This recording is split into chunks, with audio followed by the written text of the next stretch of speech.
જ્યોતિષશાસ્ત્ર અનુસાર દેવગુરુ બૃહસ્પતિ શુભ ગ્રહ છે. ગુરુ ગ્રહનું ગોચર જ્યોતિષશાસ્ત્રમાં મહત્વપૂર્ણ માનવામાં આવે છે.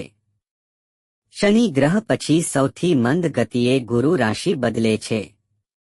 એક રાશિમાં ગુરુ 13 મહિના સુધી ભ્રમણ કરે છે અને પછી બીજી રાશિમાં પ્રવેશ કરે છે. ગુરુનું રાશિ પરિવર્તન પણ બધી જ રાશિના લોકોને અસર કરે છે. આ અસર પણ લાંબા સમય સુધી ચાલે છે. વર્ષ 2024માં ગુરુ શુક્રની રાશિ વૃષભમાં પ્રવેશ કરશે. જ્યોતિષશાસ્ત્ર અનુસાર 21 મે 1924ના રોજ બપોરે 2:29 મેષ રાશિમાંથી નીકળી ગુરુ વૃષભ રાશિમાં પ્રવેશ કરશે. શુક્રની રાશિ વૃષભમાં ગુરુનો પ્રવેશ થતાં કેટલીક રાશિના લોકોને એકથી વિશેષ લાભ મળવાની શરૂઆત થઈ જશે. 1 મેથી 13 મહિના સુધી આ રાશિના લોકોને ભાગ્ય સાથ આપશે. તો ચાલો તમને જણાવીએ કઈ છે આ રાશિઓ. વિડિયોની શરૂઆત કરતા પહેલા આપ સૌને ખાસ વિનંતી છે, જો તમે પણ માં લક્ષ્મીને માનતા હોવ તો કોમેન્ટમાં જય માં લક્ષ્મી જરૂર લખજો, જેથી માં લક્ષ્મીજીની કૃપા હંમેશા આપ પર બની રહે, અને ચેનલને સબસ્ક્રાઇબ કરવાનું ભૂલતા નહીં. 1. વૃષભ રાશિ. ગુરુનું ગોચર આ રાશિના પ્રથમ ભાવમાં થઈ રહ્યું છે. તેથી આ રાશિ માટે ગુરુ વિશેષ લાભકારી સાબિત થશે.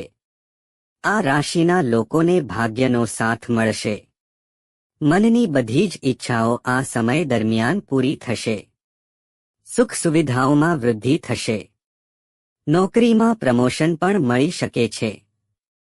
વિદેશ યાત્રાના પણ યોગ બની રહ્યા છે. આગામી 13 મહિના દરમિયાન ભાગ્ય ઉત્તમ રહેશે. 2. મિથુન રાશિ. મિથુન રાશિના દ્વાદશ ભાવમાં એટલે કે 12મા ભાવમાં ગુરુ ગોચર કરશે. આ ભાવમાં બિરાજમાન ગુરુની દ્રષ્ટિ ચતુર્થ, છઠ્ઠા અને 8મા ભાવ પર રહેશે, જેના કારણે સમાજમાં માન સન્માન વધશે. જીવનમાં સુખ સમૃદ્ધિમાં વૃદ્ધિ થશે. આ સમય દરમિયાન ખર્ચા પણ વધી શકે છે. નોકરી કરતા લોકોને નવી નોકરીમાં સારી તકો પ્રાપ્ત થશે. 3. કર્ક રાશિ. કર્ક રાશિના લોકો માટે પણ ગુરુનું ગોચર વરદાન સમાન સાબિત થશે. ગુરુના ગોચરથી કર્ક રાશિના લોકોની ઈચ્છાઓ પૂરી થશે. વ્યવસાયમાં ઇચ્છિત લાભની પ્રાપ્તિ થશે. બૃહસ્પતિનું ગોચર ઘરમાં નવા મહેમાનના આગમનના સમાચાર લાવી શકે છે. ગુરુના પ્રભાવથી વૈવાહિક જીવનમાં પણ સુખ અને આનંદની સ્થિતિ રહેશે.